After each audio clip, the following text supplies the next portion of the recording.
Edappadi Palaniswami out, Sengottaiyan இன்னுன்னு சொல்றாங்க. அந்த பதவிக்கு உண்மையா? இதுக்கு ஒரே பதில் சொல்லணும்னா, உண்மையான அதிமுக இனிமேல் தான் செயல்பட போகுது. தேர்தல் நடக்குது, தப்போ ரைட்டோ அந்த தேர்தலில் நம்மளுடைய பதிவு நம்மளுடைய அனைத்து விதமான பதிவு செஞ்சிருக்கோம். அதை எல்லா இடத்துலையுமே இதுன்னு இல்லை, விக்கிரவாண்டி தேர்தலிருந்து சொல்கிறோம். நிறைய தேர்தலில் அண்ணன் எடப்பாடி பழனிசாமி ஒரு தவறான முன்னுதாரணத்துக்கு எடுத்துக்கிட்டா ஒரு சில விஷயங்கள் இல்லை. என்ன காரணம், ஏன் புறக்கணிக்கிறாருன்னு நினைக்கிறீங்க? புறக்கணிக்கிறாருன்னா இப்போ 10 தோல்வி பழனிசாமின்னு ஒரு இது ஒரு டைலாக் வந்துட்டு இருக்கு. அவரை பற்றி பேசணும்னாலே ஒருவேளை விஜயை தேடி அதிமுக போகக்கூடிய சூழலுக்கு இருக்கா? தலைவர் ஆரம்பிச்சு அம்மாவோட கட்டி காக்கப்பட்டு இன்னைக்கு பல்வேறு தொண்டர்கள் உயிர் நீத்து பல்வேறு தொண்டர்களை கட்டி காக்கப்படுகிற அதிமுக. இந்த இயக்கத்தை நம்மளை தேடி தான் நம்ம எல்லாரும் வரணுமே தவிர நம்ம போய் எதுக்கு அந்த சூழல் எதுக்கு நீங்க உருவாக்கி வச்சிருக்கீங்க? விஜயை தேடி போக வேண்டிய நிலைமை அண்ணன் எடப்பாடி பழனிசாமி இன்னைக்கு வந்துச்சுன்றது தான் அது உணர்த்துது. செங்கோட்டையன் யார் பக்கம் இருக்கிறார்? செங்கோட்டையன் அதாவது அதிமுகவின் பக்கம் நிற்கிறார்.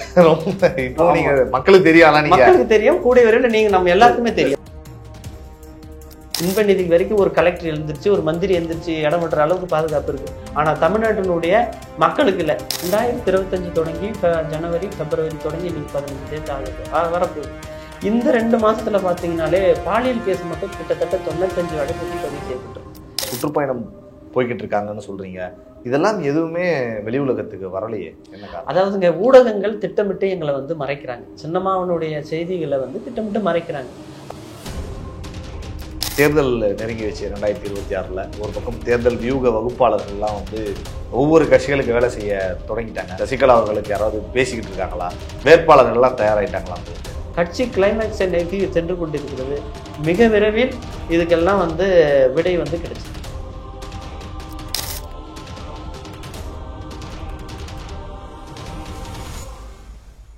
ஜாம்பவான் நேயர்களுக்கு பிரபாகரனின் அன்பு வணக்கம். இன்றைய அரசியல் அரங்கம் நிகழ்ச்சியில் நம்மோடு இணைந்திருக்கக்கூடிய சிறப்பு விருந்தினர் திரு PRS சக்திவேல் அவர்கள். வணக்கம். வணக்கம். எப்படி இருக்கீங்க? நல்லா இருக்கு. அரசியல்ல நிறைய பேசு பொருள் தமிழகத்தில் இருக்கிறது. நீ நாள் கழிச்சு உங்களை சந்திக்கிறேன். முதல்ல அதுக்கு என்னுடைய மகிழ்ச்சிங்க. அதிமுகவை தொடர்ந்து நீங்க கவனிச்சுட்டு வரீங்க. ஏன்னா திருமதி சசிகலா அவர்களோடு தொடர்ந்து பயணிக்கிறீங்க. அவங்களை பின்பற்றி நீங்களும் சென்று கொண்டிருக்கிறீர்கள். அரசியல் களத்தில் அதிமுகவில் ஒரு பிரச்சனை தொடங்கி இருக்கிறது அப்படிங்கிறாங்க. செங்கோட்டைன்னு ஒரு நிகழ்ச்சியை புறக்கணித்ததுலேருந்து ஏதோ ஒரு விஷயங்கள் செய்ய போகிறாங்க அதிமுகவில். 2026 தேர்தல் நெருங்குறதுனால வெளிப்படையாகவே கேட்குறேனே, எடப்பாடி பழனிசாமி அவுட், செங்கோட்டையன் இன்னுன்னு சொல்கிறாங்க. அந்த பதவிக்கு உண்மையா? இதுக்கு ஒரே பதில் சொல்லணும்னா, கிளைமேக்ஸ், அதாவது இவ்வளவு நாள் நடந்திருந்த அந்த ஒரு படத்துக்கு கிளைமேக்ஸ் கிட்ட நெருங்கிடுச்சுன்னு தான் சொல்லுவாங்க. அதிமுகவினுடைய பிரச்சனைக்கு. ஆமா, உண்மையான அதிமுக இனிமே தான் செயல்பட போகுது. அம்மாவனுடைய மறைவுக்கு பின்னால இனி வரும் காலங்கள்ல புரட்சித்தாய் சின்னம்மா தலைமையில அதிமுக சீரோடும் சிறப்போடும் வழிநடத்தப்பட இருக்கிறது. அதனால அந்த கிளைமேக்ஸ் இப்பதான் ஆரம்பிச்சிருக்கு. கூட விட அந்த கிளைமேக்ஸ் முழுமையா முடிவு பெறும். இல்ல, நீங்க சொல்றப்போ சுவாரஸ்யமா இருக்கு. இதே மாதிரிதான் திரு டிடிவி தினகரன் அவர்களும் சொன்னாரு. பாருங்க, ஸ்லீப்பர் செல் இருக்காங்க, என்னென்னமோ சொன்னாரு. பேசுறப்ப சுவாரஸ்யமா இருந்தது. ஆனா எதுவும் சக்சஸ் ஆகல. இப்போ சின்னம்மா அவர்களும் நீங்க சொல்ற மாதிரி திருமதி சசிகலா அவர்களும் கூட நிறைய விஷயங்கள் சொல்றாங்க. மாவட்டங்கள் தோறும் சுற்றுப்பயணம் போறாங்கன்னு சொல்றாங்க. ஆனா அரசியல் களத்துல மற்ற தலைவர்களுக்கான இம்பாக்ட் இருக்க மாதிரி அது வெளியே தெரியலையா? அந்த இம்பாக்ட் இருக்கா அப்படிங்கிற ஒரு கேள்விக்குறி இருக்கா? இல்ல, நம்ம அப்படி அதாவது நம்ம அப்படி புறந்தள்ளிட்டு நம்ம போக முடியாது இல்லையா? தமிழ்நாடு ஃபுல்லா அம்மா சுற்றுப்பயணம் போகும்போது நாங்கெல்லாம் கூட போறோம். மற்ற நேரங்கள்லையும் கூட நாங்கள் இன்னைக்கு தமிழ்நாட்டினுடைய பிரச்சனைகளை பற்றியும் தமிழ்நாட்டினுடைய நலனில் அக்கறை வச்சு பேசுகிற ஒரே தலைவர் யாருன்னா சின்னம்மா மட்டும்தான் இன்னைக்கு. அதாவது இன்னைக்கு இருக்கிற அத்தனை எதிர்கட்சிகளும் ஒரு சேர இன்னைக்கு இருக்கிற ஆளுங்கட்சியோட போய் இணைஞ்சிக்கிட்டு எல்லாம் அவங்களோட பயணிச்சுட்டு இருக்காங்க. ஆனால் இன்னைக்கு பேசுறது எல்லாமே சின்னம்மா மட்டும்தான் பேசிட்டு இருக்காங்க. பேசுறது நீங்க சொல்றீங்க இப்ப சுவாரஸ்யமா இருக்கு, ஆனா செயல் வடிவத்துக்கு ஒரு சக்சஸ் காமிக்கணும்ல. அதிமுகவுல சக்சஸ் வரலன்னு கூடிய விரைவில் அதெல்லாம் நிகழ்த்தி காட்டுவாங்க. அம்மா எப்பயுமே எடுத்தம் கவுத்தம்ன்ற செய்யற ஒரு விஷயத்தை எப்பயுமே பண்ண மாட்டாங்க.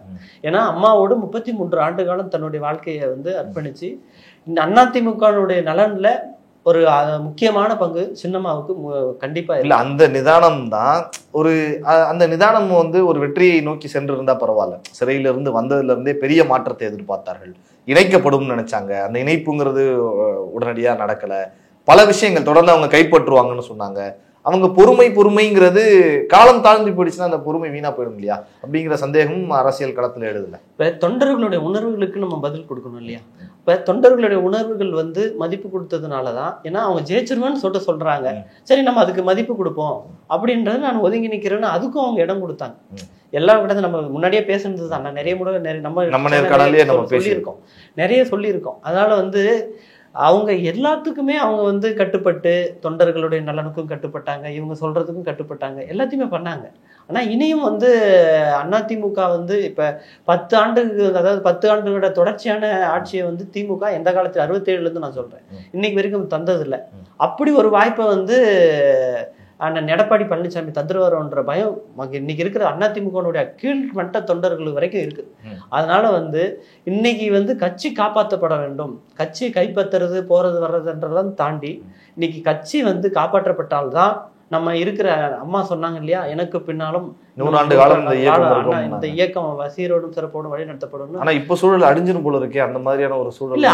அதுதான் அதாவது இடைத்தேர்தல்ல கூட ஒரு கட்சி போட்டியிடாம இருக்கே, இப்படி ஒரு அதுதான் இப்ப ஆண்ட கட்சி இப்ப இத்தனை ஆண்டுகள், அதாவது நம்ம 6 முறை நம்ம ஆட்சி அமைச்சிருக்கோம், அதிமுக ஆட்சி அமைச்சிருக்கோம், 30 ஆண்டு காலத்துக்கு மேல நம்ம ஆட்சியை நம்ம தமிழ்நாட்டில் கொடுத்துருக்கோம். ஒரு எதிர்கட்சியா இருந்து நம்மளுடைய குரலை நம்ம சொல்லணும், நம்ம குரலை நம்ம உயர்த்தி பேசியிருக்கணும்ல. ஒரு இடைத்தேர்தல் நடக்குது, தப்போ ரைட்டோ அந்த தேர்தலை நம்மளுடைய பதிவு நம்மளுடைய அனைத்து விதமான பதிவு செஞ்சிருக்கோம். அதை வந்து எல்லா இடத்துலையுமே இதுன்னு இல்லை, விக்கிரவாண்டி இடைத்தேர்தல் இருந்து சொல்றோம், நிறைய தேர்தலில் வந்து அண்ணன் எடப்பாடி பழனிசாமி ஒரு தவறான முன்னுதாரணத்துக்கு எடுத்துக்கிட்டா ஒரு சில விஷயங்கள் என்ன காரணம், ஏன் புறக்கணிக்கிறாருன்னு நினைக்கிறீங்க? புறக்கணிக்கிறாருன்னா வந்து இப்ப 10 தோல்வி பழனிசாமின்னு ஒரு இது ஒரு டைலாக் வந்துட்டு இருக்கு. அவரை பத்தி பேசணும்னாலே அந்த தோல்விகள் தான் நினைப்புக்கு வருது. அவர் வந்து இன்னி வரைக்கும் அவர் பதவியேற்ற நாள் முதல் இன்று நாள் வரை அவர் எந்த ஒரு எலெக்ஷன்லையும் வந்து ஒரு குறிப்பிட்ட தகுந்த ஒரு வெற்றியை அவர் அடையவும் இல்லை, அடைய போவதும் இல்லை. ஏன்னா இன்னைக்கு ஒன்றுபட்ட அதிமுகனாலதான் அந்த நம்ம நினைக்க போற அவ்வளவு விஷயங்களும் சாத்தியப்படும். அதனால வந்து நம்ம திருப்பி தோத்துடுவோமா, தோத்துட்டா திருப்பி நம்மளுக்கு அது தோல்வின்ற அந்த கணக்குல நம்ம எழுதிடுவாங்க, தொண்டர்கள் இன்னும் நம்ம மேல கோவம் அடைஞ்சிருவாங்க. அதனால வந்து நம்ம அதை இப்ப நம்ம இப்படி இருக்கிறது ரொம்ப நல்லதுன்ற மாதிரி அவர் ஒரு மனநிலையில செயல்படுறாரு. அதுதான் இது நம்ம இந்த விக்கிரவாண்டி இடைத்தேர்தல இருந்து இப்ப நடந்த ஈரோடு கிழக்கு இடைத்தேர்தல் வரைக்கும் நம்ம சொல்ற ஒரு உதாரணமான விஷயங்கள். ஒரு பக்கம் சமீபத்துல தாவேகா தொடங்கினது வந்து எங்களோடு கூட்டணிக்கு வரட்டும், அது அதிமுக வரும்னு ஒரு மூத்த பத்திரிகையாளர் சொன்னார். ஒருவேளை விஜய் தேடி அதிமுக போகக்கூடிய சூழலுக்கு இருக்கா இன்னைக்கு அதிமுக? அதாவது இப்ப 2021 தேர்தலை நம்ம பார்த்தோம். 2021 தேர்தல்ல அண்ணன் எடப்பாடி பழனிசாமி நான் மெகா கூட்டணி அமைச்சிருவேன் அப்படின்னு சொல்லிட்டு பெரிய வாய்ஸாவடால் மூலம் சொன்னாரு, நாங்க ஜெயிச்சிருவோம் போனோம் வரணும். சொற்ப வாக்கு வித்தியாசத்துல நிறைய தொகுதியில நம்ம வாக்குகளை இழந்து அதன் மூலமா நம்ம ஆட்சி இழந்தோம். 15 ஆண்டுகள் தொடர்ச்சியான ஆட்சியை நம்ம வழங்குறதுக்கான சூழல் இருந்துச்சு. அவருடைய பிடிவாதத்தினால, தனிப்பட்ட ஒரு காரணத்தினால, அவர் மட்டுமே எல்லாமே இருக்கணும்ன்ற அவருடைய சுயநலத்துக்காக அதிமுக பழிவாங்கப்பட்டு அண்ணன் மிகப்பெரிய கட்சி, அதாவது இராணுவ கட்டுப்பாடுன்னா அதிமுகன்றது உலகத்திலே எந்த கட்சிக்கும் இல்லாத ஒரு பேர் வந்து நமக்கு அதிமுக இருந்தது. அந்த பேரை வந்து தவிடுபடியாக்கி எல்லாத்தையும் சிதறபடியாக்கி 21 தேர்தல் என்ன சொன்னாரு, நான் ஜெயிச்சிருவேன், மெகா கூட்டணி அமைப்பேன், அது இதுன்னு என்னென்னமோ பேசினார். என்ன பண்ண முடிஞ்சது உங்களால? ஒண்ணுமே பண்ண முடியல. வெறும் மன்சூர் அலிகானையும் யாரையும் நம்ம குறைச்சி மதிப்பிடலை. இருந்தாலும் சிறிய கட்சிகளை கூப்பிட்டு வந்து நீங்க நம்ம ஆபீஸுக்கு வர வச்சு பேசி அவங்கள தேடி நீங்க போய் இதெல்லாம் அம்மா காலத்துல இப்படி நடந்ததா, இப்படி இருந்துச்சா, நம்ம அப்படி இருந்த கட்சியா, எவ்வளவு வலிமையாவும் எவ்வளவு நம்ம வந்து ஒரு எஃகு கோட்டையா வச்சிருந்த அந்த இயக்கத்தை இப்படி தேங்காய் மாதிரி செதறி விட்டுட்டு இன்னைக்கு வந்து ஆட்சியை பிடிக்கணும், நான் 26ல வந்துடும்னா எப்படி வருவீங்க? வீகம் இருக்கா? வீகமே கிடையாது. ஒரு வெற்றிக்கான வீகத்துக்கான அந்த ஒரு அடிப்படை விஷயம் அண்ணன் எடப்பாடி பழனிசாமி கிட்ட கிடையாது. விஜய் தேடி போறாங்களா? ஒரு காலத்துல அம்மா அவர்கள் விஜய வந்து தேடி வந்திருந்தாரு, வந்து காக்க வச்சு அவங்களுக்கு அந்த வரலாறுகள்லாம் நம்ம பார்த்த வரலாறுகள். காக்க வச்சு இப்ப விஜய் வந்து இப்பதான் நேத்துதான் அவர் ஆரம்பிச்சிருக்கு. ஒரு வருட காலங்கள்ல வந்து 2வது ஆண்டு காலம் அவங்க தொடங்கிட்டாங்க, 2வது ஆண்டு நோக்கி அவங்க பயணிக்கிறாங்க. இது வரைக்கும் அந்த ஒரு ஆண்டு காலத்துல வந்து அவங்க சொல்ல தகுந்த, அதாவது தமிழ்நாட்டினுடைய பிரச்சனைகள்ல, தமிழ்நாட்டினுடைய நலன்ல ஏதாவது ஒரு விஷயங்கள் சொல்ல தகுந்த விஷயங்கள் பண்ணிருக்காங்கன்னா கண்டிப்பா இப்போ பரந்தூர் சினிமாட்டிக்கா தானே இருக்கு. வேங்கை வயலுக்கு போவேன்னு சொன்னாரு, உடனே அது குறித்தான தீர்ப்பு வெளியிட்டாங்க. சினிமாட்டிக்கா தான் இருக்கு. கள்ளக்குறிச்சி சம்பவம் கண்டனம் தெரிவிச்சிருந்தாரு, அதெல்லாம் நம்ம பார்த்தோம்ல, நேர்ல போயிருந்தாரு. அதாவது அதான் சொல்ல வரேன். இப்ப சில இந்த மாதிரி நீங்க சொல்றீங்க இல்லையா, இந்த மாதிரி விஷயங்கள் வந்து அவர் என்னன்னா அதை சினிமாட்டிக்காக தான் சில விஷயங்களை பண்ணிட்டு இருக்காங்களே தவிர அடிப்படையா இன்னைக்கு வரைக்கும் ஒரு கீழ் மட்டத்துல இறங்கி கீழே உள்ள மக்களுக்காக என்ன செஞ்சிருக்காருன்னா கண்டிப்பா கிடையாது. அப்படி வந்து நான் யாரையும் இப்ப மறுபடியும் சொல்றதான், தமிழ்நாட்டுல உள்ள இந்த ஜனநாயக நாட்டுல தமிழ்நாட்டுல எல்லாருக்கும் எல்லா உரிமையும் இருக்கு. யாரோனாலும் நம்மளுடைய கருத்து சுத்தத்தை பேசலாம், பண்ணலாம், செய்யலாம். தாவேக்கான்றது ஒரு கட்சி இன்னைக்கு அவங்க ஆரம்பிச்சு போயிட்டு இருக்காங்க, செஞ்சுட்டு இருக்காங்க. நம்ம வந்து நம்ம வந்து தலைவர் ஆரம்பிச்சு அம்மாவோட கட்டி காக்கப்பட்டு இன்னைக்கு பல்வேறு தொண்டர்கள் உயிர் நீத்து பல்வேறு தொண்டர்களா கட்டி காக்கப்படுகிற அதிமுக இந்த இயக்கத்தை வந்து நம்மளை தேடி தான் நம்ம எல்லாரும் வரணுமே தவிர நம்ம போய் எதுக்கு அந்த சூழல் எதுக்கு நீங்க உருவாக்கி வச்சிருக்கீங்க? விஜயை தேடி போக வேண்டிய நிலைமை அண்ணன் எடப்பாடி பழனிசாமி இன்னைக்கு வந்துச்சுன்றது அது உணர்த்துது. நான் ஒரு கேள்வி முதல்ல கேட்டேன், நம்ம அப்படியே தாவேக்காக்கு வந்துட்டோம். ஆனா நீங்க அதை அப்படியே சாமர்த்தியமா கடந்துட்டீங்கன்னு நினைக்கிறேன். சொல்லுங்க. செங்கோட்டையன் யார் பக்கம் இருக்கிறார்? செங்கோட்டையன் அதாவது அதிமுகவின் பக்கம் நிற்கிறார். ரொம்ப இப்போ நீங்க மக்களுக்கு தெரியும், மக்களுக்கு தெரியும், கூடிய விரைவில் நீங்க நம்ம எல்லாருக்குமே தெரியும். செங்கோட்டையன் மட்டும்தான் இருக்காரா அதிமுக பக்கம்? இன்னும் நிறைய பேர் அதிமுக பக்கம் இருக்காங்களான்னு கேட்க. அதாவது அதான் சொல்ல வரேன் இல்லையா, அண்ணன் எடப்பாடி பழனிசாமியும் கூடிய விரைவில் அதிமுக பக்கம் நிற்பார். ஆனா இப்ப இருக்கிற அதிமுக பக்கம் அவருடைய அதிமுக அது உண்மையான அதிமுகன்னு ஒண்ணு வரும்போது அண்ணன் எடப்பாடி பழனிசாமியும் அதை ஏற்றுக்கொண்டு வந்து விடுவார். வந்து விட்டா நீங்களும் ஏற்றுக்கொள்வீங்களா? உண்மையான அதிமுகவும் ஏற்றுக்கொள்ளுமா? ஆமா, ஏற்றுக்கொள்ளும். இந்த துரோகங்களை எல்லாம் துரோகம் நீங்க தான் சொல்றீங்க, நான் சொல்றேன். நாங்க துரோகம் அதாவது நான் சொல்றோம், சின்னம்மாவுக்கு அவர் செய்தது வந்து மிகப்பெரிய துரோகம் தான். இருந்தாலும் எங்களுடைய கட்சியினுடைய அவர் ஒரு நிர்வாகி. அம்மா வந்து எந்த இடத்துலயுமே அவர் வந்து ஒரு குறையாவோ இல்ல என் காலில் விழுந்து பதவி வாங்கி பழனிசாமி மத்தவங்க தான் சொல்றாங்க, நீங்க அதை ஒருபோதும் சொன்னது. சின்னம்மா அவர்கள் தன் வாயால் எந்த இடத்துலயும் அவர் சொன்னது. அவரு தான் அவர் நிறைய பேசியிருக்காரு. அவர் அதனால வந்து பெருந்தன்மையோடு மிக்க பெருந்தன்மையோடு அம்மாவுக்கு இருக்கிற அந்த அதாவது பேரறிஞர் அண்ணாவுடைய அந்த கொள்கை பிடிப்பு, புரட்சி தலைவருடைய அந்த பணிவு, அம்மாவனுடைய அந்த வீரம் அனைத்தையும் ஒருங்கு பெற்ற ஒரு தலைவராக சின்னம்மா இருக்காங்க. அதனால வந்து மக்கள் இன்னைக்கு தொண்டர்கள் விரும்புறாங்க, சின்னமா தான் வரணும் அப்படின்றத விரும்புறாங்க. அதனால வந்து நம்ம பெருந்தன்மையோடு நடக்கிறன்றதுனால இன்னும் நிறைய பேர் தமிழ்நாடு மக்கள் வந்து சரி இப்படிப்பட்ட ஒரு தலைவரை நம்ம அமைதியைப்படுத்தி வச்சிருக்கோம்ன்ற அதுவும் மக்களுக்குமே வந்து விழிப்புணர்வு வந்துடுச்சு. இன்னைக்கு எல்லாருமே வந்து தொண்டர்களை தாண்டி நீ தமிழக மக்களே வந்து சின்னமா வரணுன்றது எதிர்பார்த்துட்டு இருக்காங்க. தமிழக மக்களே பாக்குறாங்கன்னு நினைக்கிறீங்க? பாப்போம் தேர்தல் எப்படி இருக்கு சொல்லிட்டு நம்ம இது குறித்து பேசிக்கிட்டு இருக்க வேலையிலேயே சில விஷயங்கள் உங்க கிட்ட கேட்கணும். ஏன்னா வழக்கறிஞரும் கூட, நீங்க எப்படி சின்னமாகனுடைய ஆதரவாளரோ அதே மாதிரி வழக்கறிஞராகவும் இருக்கீங்க. தமிழகத்தினுடைய சட்டம் ஒழுங்கு எப்படி இருக்கு? சட்டம் ஒழுங்கு இன்னைக்கு பத்தி சொல்லணும்னா நீ சீர்கிட்டு, அதாவது ஒரு சொல்ல முடியாத அளவிற்கு இன்னைக்கு தமிழ்நாட்டுல தலைநகரான சென்னைக்கே வந்து பாதுகாப்பு கிடையாது. நம்ம அப்ப கிராம பகுதிகள் எப்படி இருக்குன்றதை நம்ம யோசிச்சு பார்க்கணும். அந்த அளவுக்கு வந்து இன்னைக்கு இருக்கிற சட்டம் ஒழுங்கு வந்து ரொம்ப கேள்வி குத்தா போய் ரொம்ப ரொம்ப கேவலமான ஒரு செயல்முறை. அதாவது ஒரு சட்டம் ஒழுங்கு யாருங்க கட்டுப்படுத்தணும், யார் வச்சிருக்கணும்? தன்னுடைய கட்டுப்பாட்டில் இருக்கிற ஒரு துறை வந்து, அதாவது முதலமைச்சருடைய சொந்த கட்டுப்பாட்டில் இருக்கிற துறை காவல்துறை. அந்த காவல்துறையை வச்சு நீங்க வந்து கரெக்டாக பண்ணணும். சட்டம் ஒழுங்கு நீங்க கட்டுப்பாட்டில் வச்சு அனைத்து விதமான விஷயங்களையும் தமிழ்நாட்டில் இருக்கிற அவ்வளவு விஷயங்களையும் நீங்க கட்டுப்படுத்தி இருக்கணும். எங்க பண்ணியிருக்காங்க? சட்டம் ஒழுங்கு வந்து இன்னைக்கு வந்து நிறைய எங்க பேப்பரை தொடங்க கொலை, கொள்ளை, கற்பழிப்பு, எந்த நியூஸ் எடுங்க எல்லாமே அதுதான் வருது. பாலியல் குற்றங்களை பார்த்தீங்கன்னா எக்கச்சக்கமான ஒரு விஷயங்கள்ல வருது. அப்ப இதெல்லாம் எதை உணர்த்துது? சட்டம் ஒழுங்கு வந்து இன்னைக்கு வந்து எதுவுமே கிடையாது. முதலமைச்சருடைய அவர்களுடைய குடும்பத்தாருக்கு மட்டும் ஒரு பாதுகாப்பு கொடுத்துக்கிறாங்க. அவங்க வந்து இது எந்த பாதுகாப்புல வேணாலும் போய்க்கிறாங்க. இன்ப நிதி வரைக்கும் இன்னைக்கு பாதுகாப்பு இருக்கு. இன்ப நிதி வரைக்கும் ஒரு கலெக்டர் எழுந்திருச்சு, ஒரு மந்திரி எழுந்திருச்சு இடம் விட்டுற அளவுக்கு பாதுகாப்பு இருக்கு. ஆனா தமிழ்நாட்டினுடைய மக்களுக்கு இல்லை. ஒரு ஏடிஜிபியா இருக்கிற ஒரு பெண் போலீஸுக்கு ஒரு பாதுகாப்பு இல்லாத ஒரு சூழல் இன்னைக்கு இருக்கிற ஆட்சியில நிலவி கொண்டிருக்கிறது. இதுதான் உண்மை. இல்ல என்ன அந்த ஏடிஜிபி சம்பவத்தை நீங்க சொல்ல விரும்புறீங்க? ஏடிஜிபி விஷயத்துல வந்து நம்ம உள்ள ஒரு இன்டீரியரா போய் பாக்குறத விட ஏடிஜிபி விஷயத்த வந்து ஒரு பெண் போலீஸ், அவங்க ஒரு அதிகாரமிக்க ஒரு பதவியில ஐபிஎஸ் பதவின்றது ஒரு மிகப்பெரிய அதிகாரமிக்க ஒரு பதவி. அந்த பதவியை வந்து கோர்ட் டைரக்ஷன் பிரகாரம் தான் அவங்க வந்து சில விஷயங்கள் செய்யணும்னு நினைக்கிறாங்க. அதுக்கு தட்டி கேட்கணும்னு நினைக்கிறாங்க.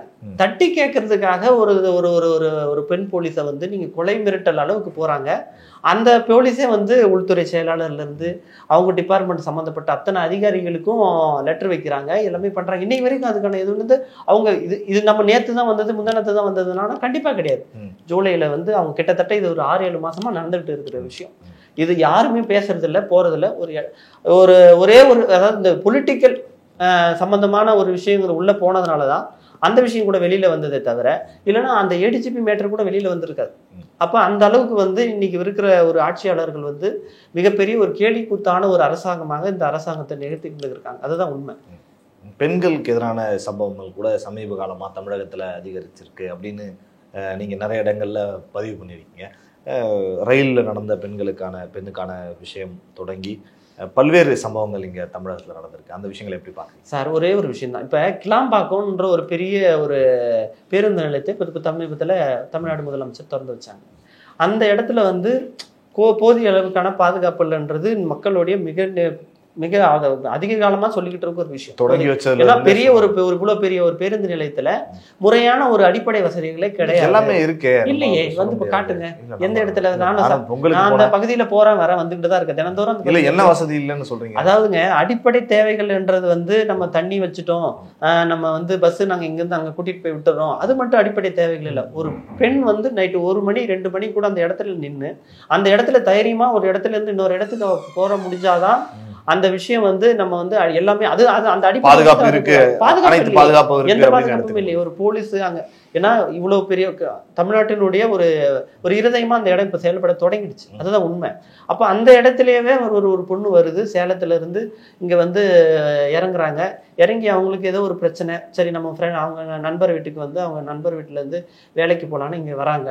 வர வழியில அவங்களுக்கு வந்து என்ன பண்றாங்க, ஒரு ஆட்டோக்காரனை சந்திக்கிறாங்க. ஆட்டோக்காரனை சந்திக்கும் போது அந்த அம்மாவுக்கு வந்து ஹிந்தி தான் தெரியுது, அவங்களுக்கு தமிழ் தெரியல, இங்கிலீஷு ஹிந்தி தெரியுது. இது அந்த ஆட்டோக்காரர் பயன்படுத்தி இவங்களுக்கு சைக்கிள் மூலமாவே நீங்க எங்க போகணும் வரணும், நைட்டு இத்தனை மணிக்கு நீங்க இங்க நிக்கிறது வந்து தப்பு, அதனால வாங்க நான் உங்களை கூட்டிட்டு போறேன்னு சொல்றாரு. அந்த பொண்ணு அதை நம்பிக்கிட்டு, ஆனா அந்த ஒரு பொண்ணு அந்த ஒரு பெரிய ஒரு விழிப்புணர்வான விஷயத்த நம்ம அதுக்கு நிறைய இடத்துல சொல்லணும். ஒரே ஒரு விஷயத்த பண்ணியிருக்கு. அந்த கரண்ட் லொக்கேஷன்றத அவங்க இங்க சென்னைக்கு மாதவரத்துல அவங்க ஃப்ரெண்ட் இருக்காங்க இல்லையா, அவங்க வந்து அவங்களுக்கு அந்த கரண்ட் லொக்கேஷன் அனுப்பியிருக்காங்க. அந்த லொக்கேஷன் அனுப்பினதுனால இது ஒரு சின்ன விஷயம். இது உள்ள நம்ம போவோம் அந்த விஷயத்துக்குள்ள. ஆட்டோக்காரர் வர்றாரு, கூட்டிட்டு வர்றாரு. மதுரவாயல் பைபாஸ் சாலையில ஆட்டோ வந்துகிட்டு இருக்கு. வந்துட்டு இருக்கும்போது ஒரு 2 அடியாட்களோட 2 பேர் ஏறுறான். ஏறி இந்த பக்கம் ஒருத்தர் இந்த பக்கம் ஒருத்தர் அந்த பொண்ணை வந்து கழுத்து மேல கத்திய வச்சுக்கிட்டு பாலியல் சீண்டலுக்கு ஆளாக்குறாங்க. அப்ப இது வந்து இங்க வந்து இந்த நம்ம முன்னாடி, அதாவது கோயம்பேடு இப்ப பேருந்து நிலையம் வரைக்கும் இந்த பிரச்சனை வந்து அந்த பொண்ணு வந்து இது அதான் அரைக்கூழ் விடுற முடியாத ஒரு சூழல் அங்க இருந்து. ஏன்னா கத்தியில அந்த கழுத்துல வச்சுக்கிட்டு இருக்காங்க. அவங்களால எப்படி வந்து அந்த பொண்ணோட சாமர்த்தியமா அதை இது பண்ண முடியும்? அப்ப ஒரு காவல் அதிகாரிகள் அங்க இந்நேரமும் நின்றுட்டு இருக்கணும். அதாவது பகல்லையே அங்க நிக்கதான் செய்யறாங்க. இருந்தாலும் அங்க வந்து காவல் அதிகாரிகளை அதிகப்படுத்தி முறையான விஷயங்கள் நடக்குதா போதா வருதான்றதெல்லாம் இன்னைக்கு இருக்கிற தமிழ்நாடு அரசு கவனிக்கதானா இல்லை. அந்த பொண்ணு வந்து பாவம் இங்க கோயம்பேட்டுல வந்து இங்க இறங்கி அந்த ஆட்டோக்காரங்க வந்து பிரச்சனை பண்றான்னு எதிர வந்து ஆட்டோக்காரர் பாக்குறாரு. பார்த்து இவன் வந்து இந்த ஆட்டோக்கு மாற்றி விடுறாங்க. சரி, ஏன்னா இந்த பொண்ணு வந்து இந்த கரண்ட் லொக்கேஷனாக அனுப்பிட்டு இதெல்லாம் கவனிச்சுட்டு இருக்கிற அந்த 2 பேரும் என்ன பண்ணுறாங்க, இதுக்கு மேலே இந்த பொண்ணை நம்ம கூட வச்சிருந்தா அது சிக்கல், அதனால வந்து நம்ம அவங்க வேற ஏதாவது ஆட்டோவில் நம்ம ஏற்றி விட்டுருவோன்னு கோயம்பேடு சம்பவம் வந்து கடந்த வாரம். ஆமா, இது நடந்துச்சு. அப்ப வந்து அவங்க இன்னொரு ஆட்டோக்கு ஏற்றி விடுறாங்க. இதுக்கு அப்புறமா தான் அந்த பொண்ணு வந்து அந்த ஆட்டோக்காருக்கு ஹிந்தி தெரிஞ்சதுனால இந்த விஷயம் வந்து இவர்கிட்ட நம்ம போனா கொஞ்சம் சேஃபா இருக்கும், நம்ம அவர்கிட்ட நம்ம விஷயத்த சொல்லுவோன்னு அப்புறமா அது சொல்லப்பட்டு அப்புறம் மாதவரம் காவல் நிலையம், அப்புறம் பல்லாவரத்துல இருக்கிற காவல் நிலைய தகவல் தெரிவிக்கப்பட்டு இன்னைக்கு அது ஓடிக்கிட்டு இருக்கு. இது ஒரு பக்கம் இருக்க. அப்புறம் இன்னொரு பிரச்சனை பார்த்தீங்கன்னா, நம்ம மந்தவெளியில ஒரு பொண்ணு வந்து ஒரு பிரச்சனைன்னு சொல்லிட்டு அது ஒரு பாலியல் கேஸ். அது ஒரு பிரச்சனை ஓடி போய் ஒரு காவல் அதிகாரிங்க இப்ப நம்ம யாரை நம்புறது? தமிழ்நாட்டினுடைய இதுல வந்து காவல்துறைக்கு வந்து ஒரு மிகப்பெரிய செல்வாக்கு உண்டு. அம்மா காலத்துல வந்து சொன்னோம்னு பார்த்தீங்கன்னா, ஸ்காட்லாந்துக்கு இணையான காவல்துறைன்னு நம்ம காவல்துறையை வந்து வர்ணிச்சு அந்த அளவுக்கு நம்ம தமிழ்நாடு காவல்துறை செயல்பட்டுச்சு. அந்த காவல்துறையில உள்ள ஒரு அதிகாரி ஒரு பொண்ணு வந்து ஒரு பிரச்சனை ஒரு காதலனை தேடி போறேன், ஏன்னா அவளுக்கு பிடிக்காத ஒரு திருமணம் வந்து வீட்டுல நிகழ்த்த பாக்குறாங்க, அது பிடிக்கலன்னும் போது வந்து அவன் காதலன் வீட்டுக்கு போறான். காவலன் வீட்டுல அந்த காதலனோட அம்மா வந்து இல்லை நீங்க வரக்கூடாது போயிரு அப்படின்ற மாதிரி சொன்னதுனால அவன் அங்கிருந்து வந்து சாந்தம் சர்ச்சாண்ட நிக்கிறான். அந்த பொண்ணு அந்த நிக்கிறாங்கன்னு இன்னும் போது இவங்க வந்து பாத்தீங்கன்னா காவல்துறை அதிகாரி அவரு ஓட்டுநரா பணிபுரிகிறாருன்னு நினைக்கிறேன். அவரு வந்து அங்க அந்த பொண்ணோட விஷயங்கள் எல்லாம் கேட்டு, சொல்லுங்கம்மா நீங்க என்ன இது அப்படின்னு கேட்டு அப்படியே கேட்குற மாதிரி கேட்டு, சரி வாங்க நாங்கள் அம்மாவண்ட கூட்டிகிட்டு போய் விடுறோன்னு சொல்லிட்டு அம்மா வீட்டு தான் கூட்டிகிட்டு போயிருக்கணும். அப்படி சொல்லப்பட்டு கூட்டிகிட்டு போய் இவர் என்ன பண்ணுறாரு, அங்கே இருக்கிற போலீஸ் பூத்தில், அங்கே இருக்கிற பட்டினம்பாக்கம் போலீஸ் பூத்து கூட்டிகிட்டு போய் அந்த பொண்ணு மேலே பாலியல் சீண்டலுக்கு ஆளாக்குற. அந்த பொண்ணு கொஞ்சம் சூதாரிச்சுக்கிட்டு ஏன் நீங்கள் இப்படி பண்ணுறீங்கன்னு கூட கேட்டும் கூட இல்லை நான் நீ வந்து அப்படி பண்ணணும் இப்படி பண்ணணும்னு சொல்லி அந்த பொண்ணை மிரட்டி திருப்பி உட்கார வச்சு திருப்பி அந்த வண்டியில் உட்கார வச்சு பாலியல் சீண்டலுக்கு ஆளாக்கி இவ்வளோ பிரச்சனையா. அப்போ காவல்துறை வந்து இன்னைக்கு ஒரு சில அதிகாரிகளும் இப்போ காவல்துறைக்கே அது இழுக்காவது இல்லையா? அப்போ வந்து என்ன மாதிரியான ஒரு அரசாங்கத்தை ஒரு ஆட்சியை இவங்க நிகழ்த்திட்டு இருக்காங்கன்றதை நம்ம பார்க்கணும். எங்கோ ஒரு சில இடங்கள்ல தவறுதான், இதை தவறு இல்லைன்னு நான் சொல்லணும். ஆனால் எங்கோ ஒரு சில இடங்களில் நடக்கிற ஓரிரு விஷயங்களை வைத்துக்கொண்டு இது வந்து அன்னைக்குமே அம்மா ஆட்சியிலும் அங்கங்கே நடந்திருக்கு இல்லைன்னு நம்ம சொல்ல முடியாது. இன்னைக்கும் நடக்குது. ஒட்டுமொத்த ஆட்சியும் குறை சொல்லிவிட முடியுமா அப்படிங்கிற ஒரு கேள்வியும் எடுக்கலாம் சார். நம்ம புள்ளி விவரத்தின் அடிப்படையில் நம்ம பேசணும். எப்படின்னா இப்போ இந்த 2 மாதம் 2025 தொடங்கி ஜனவரி பிப்ரவரி தொடங்கி இன்னைக்கு 15 டேட் வரப்போகுது. இந்த 2 மாசத்துல பார்த்தீங்கன்னாலே பாலியல் கேஸ் மட்டும் கிட்டத்தட்ட 95 வழக்குகள் பதிவு செய்யப்பட்டிருக்கு. எதுக்கு? அப்ப நம்ம சட்டம் சரி, இந்த 2 மாதங்கள் மட்டும் 95 பாலியல் வழக்குகள் தமிழகத்தில் மட்டும் சென்னையில் மட்டும் தமிழகத்தில் மட்டும் இவ்வளவு நிகழ்த்தப்பட்டிருக்கு. அப்ப வந்து இதெல்லாம் எதை உணர்த்துதுன்னு கேட்டீங்கன்னா, இப்ப நம்ம ரெக்கார்டு வைஸா நம்ம உள்ள போனோம்னு பாத்தீங்கன்னா நிறைய சொல்லலாம், நிறைய நம்ம மாதிரி அடுக்கி வச்சுட்டு போகலாம். ஆனா அவ்வளவு விஷயங்களையும் வந்து இன்னைக்கு நம்ம எல்லாமே எல்லா நிறை குறைகள் எல்லா ஆட்சியிலும் இருக்கும், நம்ம அதை பத்தி சொல்லலை. ஆனா அதிகப்படியான புள்ளி விவரங்களை வச்சு பார்த்தோன்னா இந்த இவங்க ஆட்சி 2021 ஆட்சி தொடங்கின நாள் முதல் இன்று நாள் வரை 43 லட்சத்தி சொச்சம் கேஸ் வந்து இன்னைக்கு வரைக்கும் பதிவு செய்யப்பட்டு இன்னைக்கு நீதிமன்றத்தில் வழக்கா பதிவு செய்யப்பட்டு இன்னைக்கு வரைக்கும் அது வந்து வழக்கு ஓடிட்டு இருக்கு. அப்ப இதெல்லாம் வந்து இவங்க ஆட்சி வந்து எப்படி நடத்துறாங்க? தமிழ்நாடு அரசு இயங்குதா? ஸ்டாலின் அரசு வந்து விழிப்போடு தான் இருக்கா? மக்கள் நலன் அரசு அந்த கவனம் செலுத்துதா? அப்படின்றதெல்லாம் நம்ம சுய பரிசோதனை செய்யற அளவுக்கு நமக்கு இருக்கு. சென்னைக்கு வந்து சென்னை, அதாவது தலைநகர் வந்து சென்னையிலேயே வந்து நிறைய பிரச்சனைகள், நிறைய கொலை. சமீபத்துல நம்ம ஒரு பெரிய ஒரு கட்சியினுடைய தலைவர் அந்த ஆம்ஸ்டாங்கினுடைய கொலை, அது தொடங்கி இன்னைக்கு வரைக்கும் நடந்துட்டு இருக்கிற அவ்வளவு கொலைகள்னு சொல்றேன். இப்ப சட்ட ஒழுங்கு எங்க இருக்கு? சின்ன சின்னதான நம்ம கடந்துட்டு போயிட முடியாது இல்லையா? தமிழ்நாடு ஃபுல்லா இன்னைக்கு குற்ற வழக்குகள் வந்து லட்சக்கணக்கில் தாண்டிட்டு போயிட்டு இருக்கு. அப்ப இதை ஒடுக்க வேண்டியது அரசாங்கமா யாரு? நீங்க இந்த விஷயங்கள்லாம் சொல்றப்ப இந்த மாதிரி விஷயங்களுக்கு தொடர்ந்து கேள்வி எழுப்புறது அப்படின்னு பாக்குறப்ப அண்ணாமலை அவர்கள் ஒரு பக்கம் பாஜகவினுடைய மாநில தலைவர், அவரு இந்த விஷயங்களை தொடர்ந்து ஒரு எதிர்கட்சியாக இருந்து குரல் வைக்கிறார். ஆனால் எடப்பாடி பழனிசாமி எங்காவது ஒரு இடங்கள்ல ஈவன் வந்து அண்ணாமலை அவர்கள் போட்ட பதிவே காப்பி பண்ணி அறிக்கையா விட்டாங்கலாம் கூட நடுவில் வந்து பேசுபொருள் வந்தது. அதனால ஒரு எதிர்கட்சி தலைவராக அவர் செயல்பட்ட மாதிரி தெரியலையே. சின்னம்மாவனுடைய எண்ணம் என்ன இதுக்கு? அதாவதுங்க, அண்ணாமலை வந்து அவர் சொல்றாருன்னா எல்லா கட்சிகளும் தங்களுடைய கருத்துக்களை தங்களுடைய விஷயங்களை சொல்றாங்க, எல்லாம் வெளியில சொல்றாங்க. ஆனா அண்ணன் எடப்பாடி பழனிசாமிக்கு அவரோட நலன்ல தான் அக்கறை செலுத்திட்டு இருக்காரு தவிர தமிழ்நாட்டு நலன்ல அக்கறை செலுத்துறதா இன்னி வரைக்கும் யாரும் பார்த்ததும் இல்லை. ஏன்னா அவருக்கு வந்து அவர் வந்து அதிமுகவுல நாம தான் எல்லாம், நம்ம தான் இந்த கட்சி விட்டு கொடுத்துடக்கூடாது, தொண்டர்கள் எப்படியே போயிட்டு போறாங்க, நம்ம செல்வாக்கா இருக்கமா, நம்ம குடும்பம் செல்வாக்கா இருக்கா, நம்மளை சார்ந்தவங்க செல்வாக்கா இருக்காங்களா, நம்ம நல்லா இருக்கமா அப்படின்ற ஒரே காரணம் மட்டும்தான் அண்ணன் எடப்பாடி பழனிசாமி. ஆனா சின்னம்மாவை பாத்தீங்கன்னா அப்படி கிடையாதுங்க. இன்னைக்கும் வந்து இந்த சூழல்லையும் வந்து இன்னைக்கு இவ்வளோ கஷ்ட காலங்கள்லையும் தமிழ்நாடு ஃபுல்லாக போய் சந்திச்சு மக்களை சந்திச்சு இன்னைக்கு நிறைய பேருக்கு தெரியாத விஷயங்கள், இன்னைக்கு வீட்டை தேடி அம்மா வீட்டை தேடி போயஸ்கார்டன் நிலத்தை தாண்டி வரவங்களுக்கு அவ்வளோ பேருக்கும் நிறைய லட்சக்கணக்கான உதவிகளை அம்மா செஞ்சுக்கிட்டு இருக்காங்க.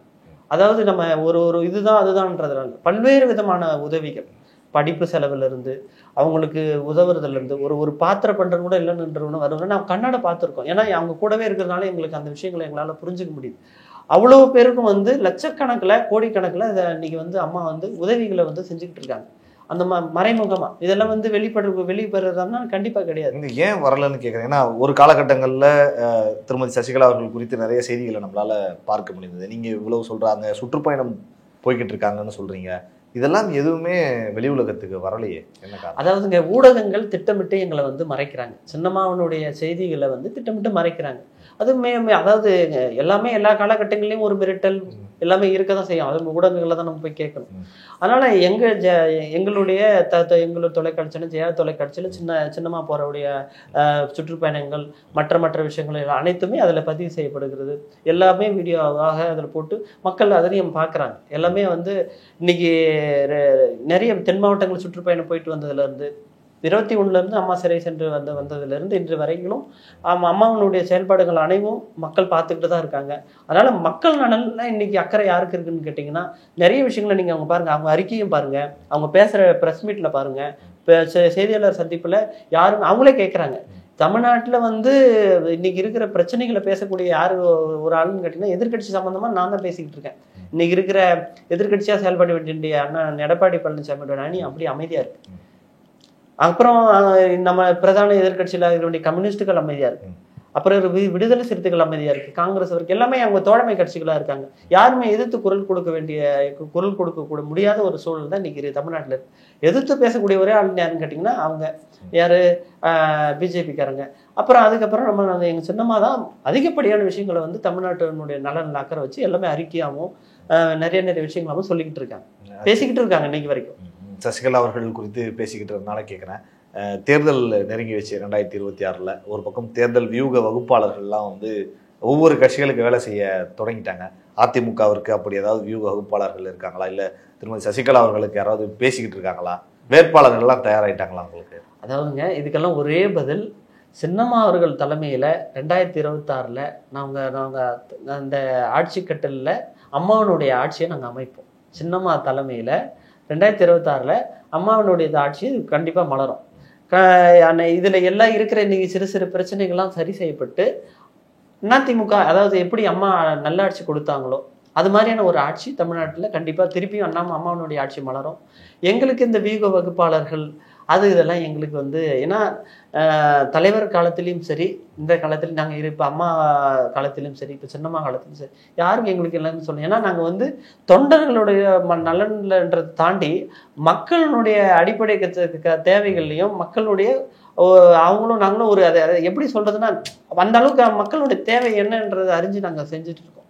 அதனால மக்கள் வந்து எங்களை கண்டிப்பாக ஏற்றுப்பாங்க.